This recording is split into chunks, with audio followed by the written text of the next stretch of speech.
尋日包嘅鮮烤雲吞用剩咗一啲雲吞皮，今日我就用埋佢。今次改用魚肉，做一個印尼姐姐都可以食嘅魚肉雲吞。我浸咗一啲蝦米同埋冬菇，將佢哋切碎，然後加埋入去。我想香啲，所以加咗好多芫茜同埋蔥粒。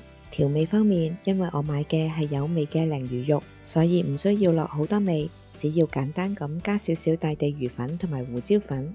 加咗大地魚粉嘅雲吞特別鮮味㗎。